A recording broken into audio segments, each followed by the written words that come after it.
If you've spent any time at all in the filmmaking world, you've probably heard it said that the audio part is way more important than the video part, and I actually tend to agree. I don't think it matters where a filmmaker is in their career, investing more in audio is always a good move. And like anything else, we have to be careful because we can end up spending a boatload of cash on audio gear. But today I wanted to talk about the value of a decent vocal microphone and also which one is my all-time favorite. At the start of my channel, I was actually just grabbing my Zoom H4n Pro and using the stereo mic as my voiceover microphone, which actually sounds surprisingly clean but a little thin, and of course doesn't do a good job of rejecting off-axis noise. I still use it from time to time when I need to, but I eventually decided to buy a dedicated vocal mic. In the $100-ish price range, I decided on the Audio-Technica AT2020, which is actually this microphone right here. You guys have seen me use it for a really long time. It's a great microphone with a great reputation. It's a side address cardioid condenser, and I still love and recommend this microphone. But as my ear started to train a little bit, by the way, I'm in no way a professional when it comes to audio. I'm still super early in my journey, so anything I have to say is far from law.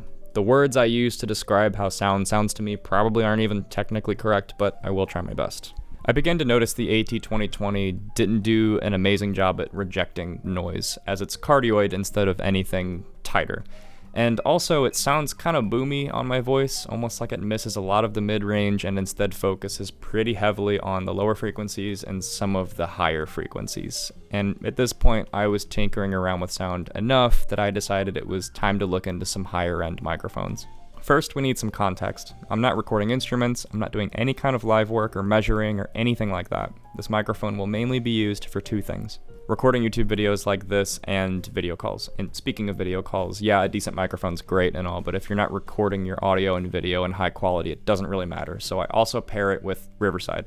I don't know if you guys know this about me, but my day job is to be a video and animation specialist at a startup called Dive, where my official job title is Grand Admiral of Motion Picture. A lot of my week is spent producing our podcast, Dive Club, which is an interview series with some of the brightest minds in product design. And since that pushes me out of my usual comfort zones of filmmaking, I've had to learn a lot of new software that makes podcast production possible, and I wanted to tell you guys about one of my favorites. When we decided to launch the podcast, my biggest logistical question was how the heck do you even record a podcast? We have guests from all over the world and we need to ship an episode every single week, so there needs to be a fast, easy, and simple way to actually record the video calls, and thankfully Riverside exists. All we have to do is set up a studio, send the guest a link. Once they join and everybody's ready, we just press record. It's super simple, but there's actually a lot of magic behind the scenes going on. For one, I get to join the call as a producer, which means I have control over the recording and the technical stuff, but I won't be recorded. So that way I get to lurk in the shadows and make sure everything goes smoothly. There's all kinds of cool features in the call window, like screen sharing and a chat room, but I'm just gonna skip right to my favorite part. After the call ends, Riverside will let you download a full quality version of the call, but they also give you a backup in case anything goes wrong. The coolest part is that Riverside ISO records each guest individually, so I can play with the high quality recordings of each guest, and by the way, both of those also have backups. There's been so many times when someone's internet goes out or something else goes wrong, and Riverside's backup recordings have saved me. They've also just added a full editing suite with a bunch of editing tools and AI features to help you save time. You can automatically remove silences, filler words, and Riverside will even pull short clips out of your full interview for short form content. I'll leave a link in the description if you guys want to try it out, and you can even get 15% off with the code Hayden, that's HAYDEN. Thanks to Riverside for sponsoring this video. Often when filmmakers are looking for a microphone for this use case, they're just going to stop and look around at what everybody else is using, and what everybody else is using is one of these. This is a Shure SM7B. It's a dynamic microphone priced at around $400 and is probably the most popular podcast and voiceover microphone in the world. When you ask most filmmakers why they use an SM7B, they'll either say Joe Rogan uses one or that Michael Jackson recorded Thriller with one. Although MJ actually used an SM7, which is a now vintage microphone that sounds a little bit different, but the SM7B is a fantastic microphone and it's great at what it does, but I've found something that I like a lot better. For many years, I've heard great things about a microphone company based in New Hampshire called Earthworks. Initially, I thought they only made high-end measurement and drum mics, but they do have a few products for vocal work that caught my eye, specifically the Ethos. I've been testing this thing out for the past couple weeks, and there are 3 major reasons why I prefer the Ethos over the SM7B for voice work. The first reason has to do with physical design. The stainless steel finish on the Ethos looks and feels premium. It's one of the smaller mics in its category, but feels wonderfully dense and high quality. There's of course an included screen out of the box to help reduce wind and plosives, but if I had to pick my favorite design detail, it would be the included ball joint. The double screw dampening situation on the SM7B and most other microphones gets the job done, but a fully articulating ball joint really is a huge upgrade. The other reason I like the Ethos is that it's a condenser. Dynamic microphones like the SM7B are really popular because they're good at rejecting off-axis noise and they have a particular sound to them. And this is where my illiteracy in audio may come into play, so I apologize ahead of time and I will do my best. From what I've heard and read, it seems like dynamic mics have a little bit more of an opinionated and warm sound to them, almost like that classic broadcast sound, and condensers are more natural and true. But another byproduct is that condensers are more sensitive, just by design.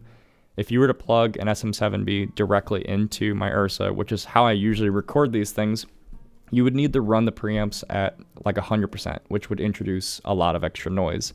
If you wanted to avoid that, you could always get an inline signal booster like a Cloudlifter, but that's just an extra thing to think about. It's not that big of a deal, and a lot of people do this, but it's easier to just get a condenser that's sensitive enough. You can plug it into any interface, any camera, and it'll just work right out of the box. The last reason is sound quality, which I realize is super subjective and specific to me, and even worse, I don't have an SM7B with me right now that we can use to A/B between these two mics. But what I do have is a Universal Audio SD1. It's pretty safe to say that Universal Audio was trying to compete with the SM7B when they released this. They look the same, they're both dynamic microphones, they sound pretty similar.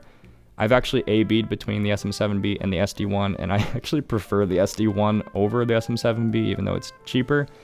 They sound pretty similar, except that the SD1 has a little bit of extra clarity on top. There's a little bit more detail that the SM7B doesn't have. So I figured we would compare these two microphones, and if you're interested, I'll go and find other YouTube content where creators have actually compared these three microphones together if you guys are interested.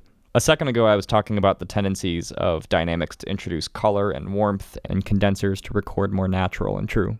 The SD1 does have a nice warm sound and the Ethos is natural sounding, but I don't think it's that simple. Next to the Ethos, the SD1 sounds downright muddy. There's so much extra clarity and detail with the Ethos, but it also maintains a beautiful warmness as well, almost like the best of both worlds. You get the detail and the accuracy of a quality condenser, but the warmth of a classic dynamic. Plus, since it's a supercardioid pattern, the Ethos is still fantastic at rejecting off-axis noise. That's at least how it sounds to my ear with my voice. I'd love to hear what you guys think. The last thing to cover is price. The SM7B comes in at $400 unless it's on sale, and the Ethos comes in at $400. So for the same price, you're getting a better sound, better design, and you don't even need to pick up a Cloudlifter, which will ultimately save you some cash at the end of the day. This is all filtered through my personal preference, but right now, for me, the Earthworks Ethos is definitely the way to go. Thanks for watching. I'll see you soon.